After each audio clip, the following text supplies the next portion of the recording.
이제 여호수아서가 이제 막바지에 다다르고 있습니다. 오늘 여호수아서 22장의 말씀을 통해서 다시 한번 하나님께서 행하신 일들을 우리는 보게 됩니다. 특별히 간략하게 먼저 22장의 말씀을 드린다면 1절부터 6절까지 이제 모든 정복의 일들이 대략적으로 끝이 나고 모든 9지파 반이 이제 안식을 취하려고 할 때에 여호수아가 이제 르우벤과 갓지파와 므낫세 반지파를 부릅니다. 그러면서 너희들이 이 정복 전쟁을 시작하기 전에 요단강 동편에서 하나님 모세가 너희들을 이끌어갈 때 너희들이 하나님 앞에서 또 결단하고 모세의 명령을 따라 이 요단강을 건너 너희들의 동족과 함께 정복 전쟁을 벌여왔다. 그러면서 그 명령에 순종하고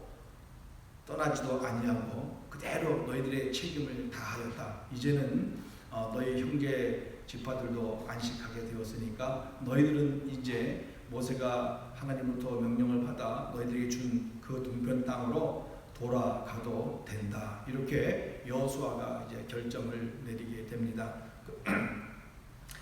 그러면서 돌아가기 직전에 그들에게 다시 한번 하나님의 말씀을 기억하게 하고 그 명령과 법대로 살아야 할 것을 권면하고 돌려보내되 특별히 7절부터 9절까지 이제 돌아갈 때 그저 왔던 대로 그대로 돌아가는 것이 아니고 오늘 8절에 보면 아주 엄청난 수많은 전리품을 가지고 돌아가게 합니다. 그래서 특별히 여기 단어를 보면은 많은이라는 단어를 썼습니다. 그러니까 아주 수가 헤아릴 수 없는 그 많은 수량의 재산을 가지고 이제 그 가족들에게 돌아가게 되는 장면을 우리에게 보여주고 있습니다. 그리고 10절부터 마지막 34절까지는 이제 돌아가는 과정 가운데 그들이 요단강을 건너기 전 언덕에 정말 큰 제단의 모형을 하나 세워놓습니다.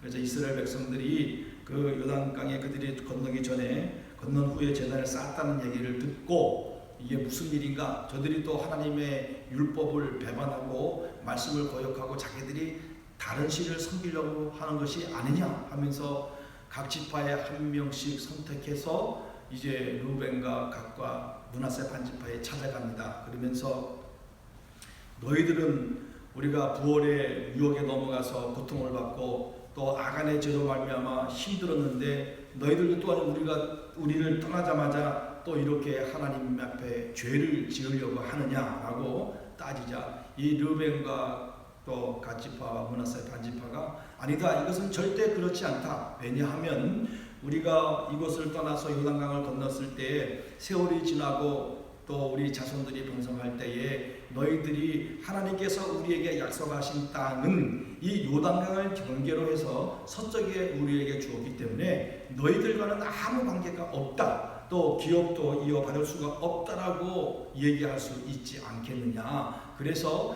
우리도 너희와 같은 하나님의 백성이고 그리고 우리도 하나님을 섬기는 동일한 지파이고 그리고 너희와 우리는 하나이라는 것을 상징적으로 증거하기 위해서 이 제단을 쌓았다.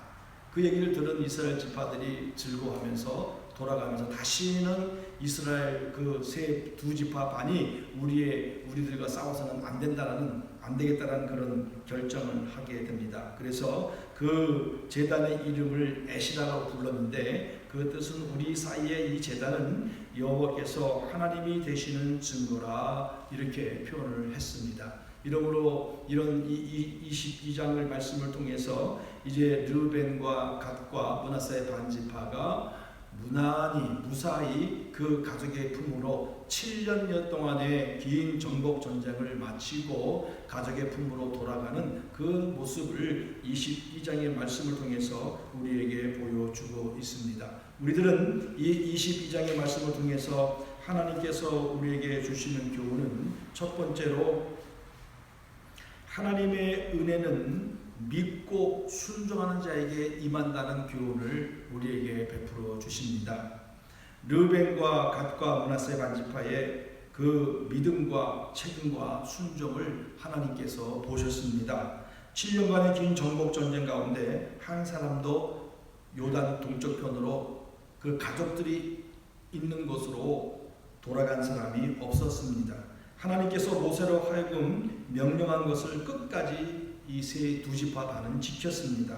그리고 불평불만 없이 묵묵히 형제 지파들과 함께 동고동락하면서 그 정복 전쟁을 치루어 갔습니다.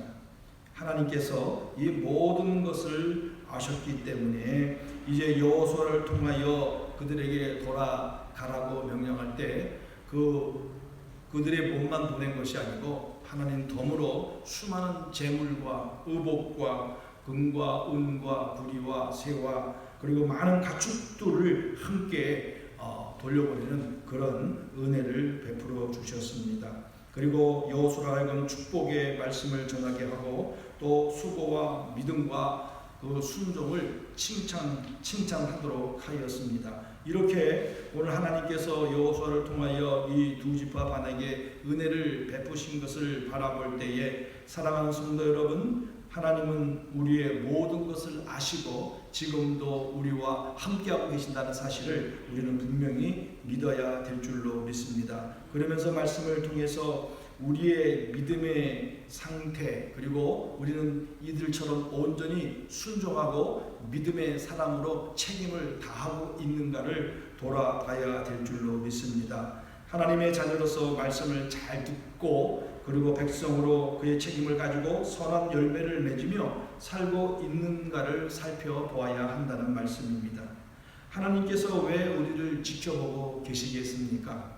은혜와 복을 주시고자 하는 것이 아닙니까? 우리를 징계하고 심판하기 위한 것이 아니고 우리의 믿음과 순종의 삶을 통하여서 한없이 그리고 놀라운 하나님의 은혜와 사랑과 복을 주시기 위하여서 우리를 지키시고 보호하고 있다는 사실을 우리는 분명히 기억해야 될 줄로 믿습니다. 그렇기 때문에 우리는 하나님의 뜻 안에서 믿음을 가지고 순종하고 최선을 다하는 삶을 하나님께서 참으로 기뻐하신다는 것을 깨닫고 온전한 믿음으로 오늘도 하나님을 섬기며 나아가는 복된 하루가 되시기를 간절히 바라겠습니다. 두 번째로 우리에게 주시는 교훈은 여호수아가 르우벤과 갓지파와 므낫세 반지파에게 주신 그 권면하는 말씀이 오늘도 우리에게 주시는 말씀으로 받아들이시기를 간절히 바라겠습니다. 여호수아도 두 지파 반의 신실함과 온전한 믿음과 순종 그리고 충성과 책임을 다하는 것을 지도자의 입장에서 그리고 하나님의 종의 입장에서 보았습니다. 그리고 그들의 그 모습을 보고 인정하고 축복했다는 사실을 우리는 기억해야 될 줄로 믿습니다. 변함없이 하나님의 백성으로 살아가야 할 삶의 목적을 또한 명확하게 그들을 향하여 권면하는 여호수아의 모습도 우리는 보게 됩니다. 이런 모습을 통해서 하나님께서 세우신 지도자가 어떠한 마음으로 권면을 하고 있는가를 또한 우리는 배우게 됩니다.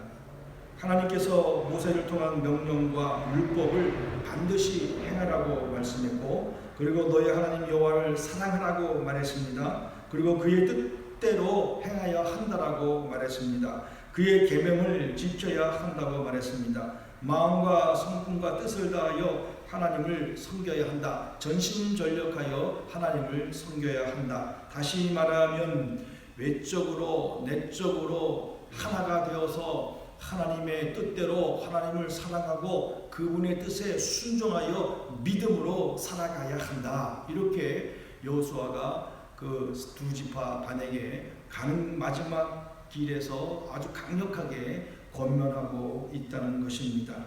사랑하는 성도 여러분, 오늘도 하나님께서는 우리에게 요구하시는 것은 다른 것이 아니고 이렇게 하나님을 사랑하고 그리고 그분의 말씀에 순종하고 살아가야 할 것을 우리에게도 권면하고 있습니다. 예수님께서 그 많은 무리들의 반대하는 세력들이 정말 하나님께서 우리에게 주시는 계명이 무엇이냐라고 말했을 때 예수님은 두 가지로 딱 결론을 정리하여서 우리에게 말씀해 주시지 않았습니까? 첫 번째는 마음과 뜻과 힘을 다하여 하나님을 사랑하라. 두 번째는 너희가 내 몸을 사랑한 것처럼 하나님을 사랑하라. 그리고 내 이웃을 사랑하라고 분명하게 우리에게 정리해 주셨습니다. 예수님을 이 땅에 보내주셔서 우리의 죄악을 위하여 십자가에서 고난을 당하시고 죽으신 후에 3일 만에 부활하셔서 우리의 구원의 주가 되셨습니다. 우리도 지금 예수님을 믿고 의지하고 따라가고 있습니다. 그리고 하나님의 자녀 삼아 주시고 구원의 은혜를 받았습니다. 오늘 우리는 하나님의 특별한 자녀의 신분을 가지고 살고 있습니다. 그래서 구원받은 우리들은 우리의 심령과 골수를 찔러 쪼개는 능력이 있는 하나님의 말씀을 매일 일용한 양식으로 삼아 영적으로 튼튼함을 유지해야 할 것입니다. 그리고 구원의 은혜에 감사하여 기도의 골방에서 매일매일 성령의 충만함이 임하여 주님을 따라가는 삶을 살고 순종하여 믿음으로 열매를 맺게 해달라고 부르짖는 그런 믿음의 백성들이 되어야 될 줄로 믿습니다. 그리고 매일매일 우리는 고백해야 될 줄로 믿습니다. 하나님 사랑합니다. 하나님 사랑합니다. 함께하여 주시고 또 저를 도와주실 줄로 믿습니다. 그리고 이 여호수아의 권면처럼 온전히 안으로는 하나님을 뜨겁게 사랑하고 의지하고 믿고 또 밖으로는 정말 이 믿음의 백성답게 성령의 열매를 맺는 삶을 살게 하여 주세요라고 간절히 기도하며 믿음으로 나아갈 때 오늘 우리의 삶 가운데 놀라운 하나님의 은혜와 역사가 나타날 줄로 믿습니다. 우리는 또 그 은혜를 경험하게 될 것이고 더욱더 하나님 앞에 가까이 가는 그리고 하나님과의 관계가 더 깊어지는 그런 놀라운 은혜의 삶을 살아가게 될 줄로 믿습니다. 사랑하는 성도 여러분, 오늘 우리는 22장의 말씀을 통하여 이 두 지파 반이 살았던 그 충성과 믿음과 책임을 다하는 모습을 하나님께서 보시고 인정하시고 축복하시고 그들의 가족으로 돌려보내는 놀라운 은혜를 보았습니다. 그리고 여호수아의 권면이 오늘 우리에게 주시는 권면으로 우리가 이 말씀대로 순종하고 살아갈 때에 하나님의 놀라운 은혜가 우리에게도 임하게 될 것이라는 분명한 믿음을 가지고 오늘 하루도 살아갈 때에 정말 하나님의 백성으로 참으로 놀라운 열매를 맺으며 살아가는 복된 하루가 될 줄로 믿습니다. 이런 삶을 통하여 오늘도 기쁨과 감사함으로 주님과 동행하는 복된 하루가 되시기를 간절히 바라겠습니다. 기도하겠습니다. 하나님 아버지 감사합니다. 오늘도 하나님 말씀을 통하여 우리에게 은혜를 베풀어 주셔서 감사합니다. 정말로 하나님은 그 르우벤과 므낫세 반지파와 갓지파의 충성과 믿음과 순종과 책임을 다하는 것을 보셨습니다.